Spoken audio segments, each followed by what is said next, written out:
Hello, everybody, and welcome back to another episode of Deep Thoughts. And today we are talking about Vinland Saga, episode 12, The Land on the Far Bank. Before we begin, though, I do want to say thank you to my boy @TheChillasN1 for sharing last week's video, and hey, if you would like to have your name shouted out in next week's Vinland Saga video, then be sure to share this video around on the internet, and then tag me at JoJo Talks Too Much over on Twitter, and I will be sure to shout your name out in next week's Vinland Saga video. Now then, with that said, we are going to go ahead and dig into this week's episode, and I got three things in particular that I want to talk about this week. I want to talk about the journey down the bank, I want to talk about ASKELADD'S reinforcements, and I want to talk about what the heck was up with that friggin' ending. So let's go ahead and start with the journey down the bank. Allow me to begin by saying that the old man that they meet on the fishing boat absolutely could not give less of a damn about ASKELADD and his troops. Like, that dude was cool as ice. I can only hope that I am so cool in my old age. Like, that man was fishing knowing that he wasn't going to catch any fish. That man stared down ASKELADD, who was holding the hilt of his sword. That man should have been much more intimidated than he actually was, and yet he stood his ground. I have respects. I have big ups for the old man. And speaking of the old man, I do want to say that the overall tone of this week's episode is really on point. It always feels sort of shaky and uncertain. It's why I'm so shocked that the old man was as calm as he was, because he was, overall in the episode, the only person who seemed to keep his cool was this one-off random fisherman character who is also working as a ferryman.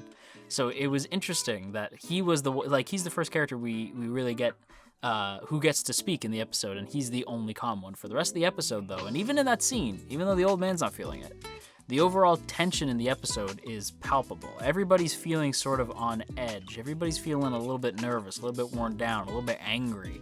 And I think they set up the tone in a pretty neat way here with this old man. Again, the only character who seems to have his cool. It also felt like this episode went a long way to establish ASKELADD'S group as more than just ASKELADD'S group. I actually do feel as though certain characters are starting to get a little bit more shine.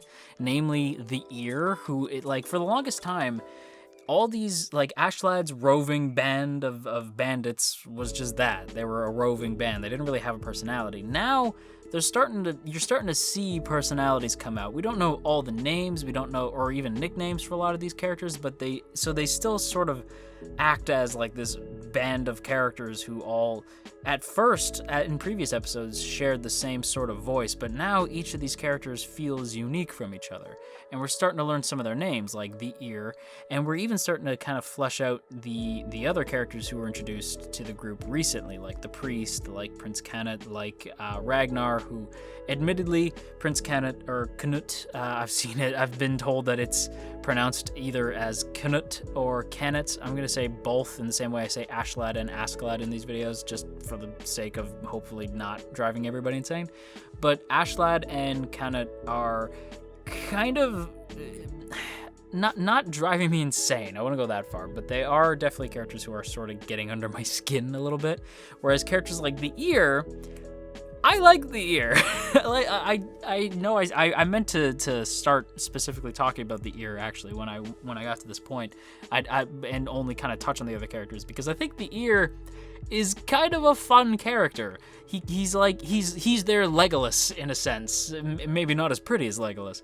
In fact, definitely not as pretty as Legolas. But he is nevertheless very useful to the group, and his cockiness is kind of a pleasant shake-up. His personality feels like a mix of Bjorn and ASKELADD, as he sort of has Bjorn's calm demeanor and sort of rugged attitude, but he has ASKELADD's mouth in the sense that he's like, hey, tell the Conehead to be quiet. In fact, I think he tells Ragnar just to straight up not breathe around him so that he can hear better, which I thought was interesting. And also, the Ear absolutely 100% called something that happened at the end of the episode. He called it way at the beginning of the episode too, which is impressive. Like I said, I may be the only person in the fandom who is going to say this, or at least maybe the only Anituber going to say this, but yeah, man, I like the Ear. I think the Ear is cool. I want to see more from the Ear. I'm going to keep saying the Ear. It's fun. But yeah, the whole journey down the bank thing, even though we do kind of leave the bank and end up going into Wales, which is fun, I'll get into that in a second. Basically just seeing the group travel together. It's been refreshing. We got to learn a little bit more of these characters, kind of flesh them out instead of making them just like random faces in a crowd. I actually feel like I know this crowd, just in time for me to feel bad when they probably get killed next week. We'll get into it. But before we do though, I want to talk about ASKELADD'S reinforcements because ASKELADD was playing the long game on this one. He led the group to a clearing where we see other dudes wearing the same sort of Roman-esque garb that he has. That's sort of like the sword with the scabbard and like the steel plating with the abs in them. He sees people wearing the same thing. And what is my boy's name? Gratianus. Gratianus basically just gave me Julius Caesar vibes to the extreme. Not so much the character, just like the iconic look. Gratianus is very Roman. They are very Roman. But alas, they are not from Rome. That would have been awesome. No, they are from Wales, which hey, Wales got a shout out. And let's go ahead and talk about Wales because it brings up another point of Vinland Saga that I friggin' adore, and that is environmental design. The backgrounds in Vinland Saga will never not be pretty to look at. It always feels like the group is walking through paintings, and I don't mean that as a negative. I know some shows that when I say it looks like they're walking through paintings, it means that the characters are standing out. In this case, no, I do not mean that. I mean every shot of this episode, or this show overall, really. Even with the characters in it, even with the characters not in the shots of like the landscape, it always looks beautiful, and I really got to give them a big kudos for that because Wales is freaking pretty. It's a very pretty environment that our group gets to now wander through. I loved the Gratianus, I believe is his name. It's gonna take a little bit for that name to sink in. At least I'm hopefully pronouncing that name correctly as opposed to ASKELADD, Canut. Gratianus is making lofty requests of our boy Canut, and Canut is unfortunately too friggin' weak-willed to actually speak for himself. Please let this boy grow on me because I'm still waiting for the turn. I think I want to like him, and not even I think. I know I want to like this kid. I have decently high hopes for Prince Canut in the same way ASKELADD does, but like, man, him and Ragnar are starting to get on my nerves a little bit, in the same way they got on Gratianus' nerves. Gratianus, what a name. What a character design, too. What a cool character this character is, and we've only seen him for a brief minute. And again, they better not kill him next week. But you know what killed me? And this sort of goes hand in hand with ASKELADD'S reinforcements, because it's when he's talking with Gratianus, and they're talking about how, like, Gratianus is like, this is your king? Is this your king? This is the kid who's gonna become your king. This spineless nothing. He couldn't even speak to me when I was trying to talk to him. This guy. And even I was like, yeah, ASKELADD, really? This guy? Even I'm a little like, really, man? And ASKELADD basically just says like, hey man, the more you look up to somebody, the more chances they have to let you down. And now that's not word for word. It's just sort of what I took away from what he said. And what kills me is ASKELADD is silent for a moment, and we see that he's thinking of Thor's.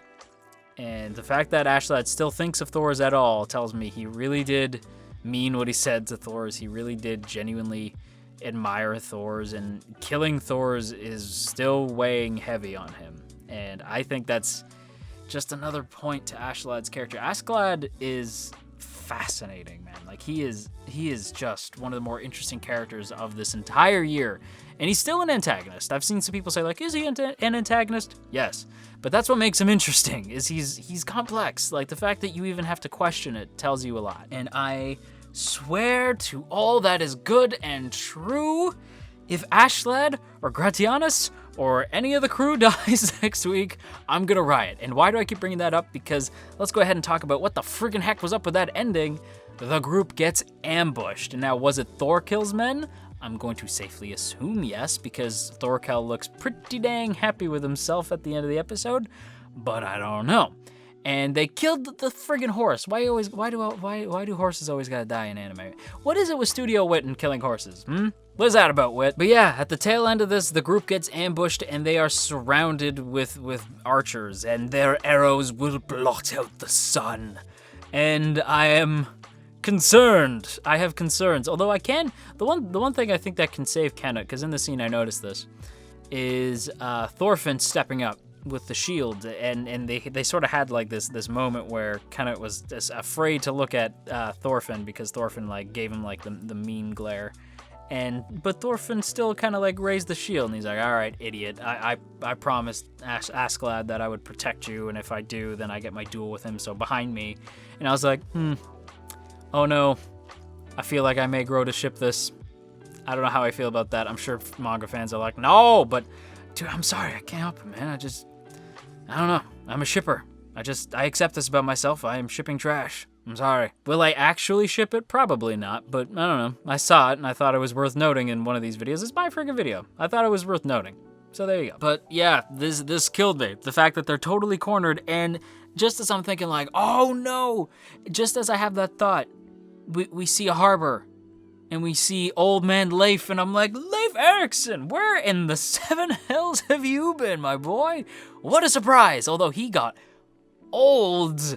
And that was kind of a surprise. I wasn't expecting it to look quite like that, but hey, man, my boy's back. I'm excited for that. And he's still out looking for Thorfinn. He's still keeping his eye out, trying and hoping against hope that maybe he sees him. I don't know if he's actively looking for Thorfinn or if he's just keeping his eyes peeled for Thorfinn. Either way, that scene gutted me. And then we kind of just go over like who's still like key players in the story. The episode kind of like briefly shows a bunch of different people, and then it ends on that note of like, what's gonna happen to the crew? I don't know. And it's like, friggin' Vinland Saga, why do you do this to me every week? Why do you bring me these emotions and then just sort of drop them at my feet like, I don't know, man, deal with it. Why do you do this, Vinland Saga? But yeah, everybody, that's pretty much all my thoughts on this week's episode of Vinland Saga. I would happily put this episode in the B tier. I think it's pretty solid. It's a good time. Like I said, it may not be the most eventful episode, especially after last week's friggin' stellar episode.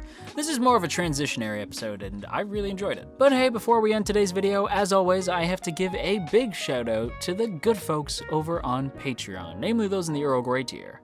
Calvin Atkinson, Crowbar of Irony, Dominic, Urza, Ginkotaku, No For Nothing, Maria Teresa, Mirth Mouser, Nye, Omner Garamond, Cell, Shadow Creative, Sipco Games, Somastan, Steven, Tristan, and Veridon. Thank you all so much for your continued support over on Patreon, and hey, if you too would like to join the T Squadron, then by all means go ahead and check out the first link in the description to check out our Patreon page, see all the cool rewards you can get over there, as well as access to our Patreon exclusive Discord. But on that note, everybody, that's gonna be a video, so I hope you all enjoyed today's video, and if you did, you've probably been on the internet long enough to know what to do already, so I ain't gonna tell you, but I will say that it is appreciated.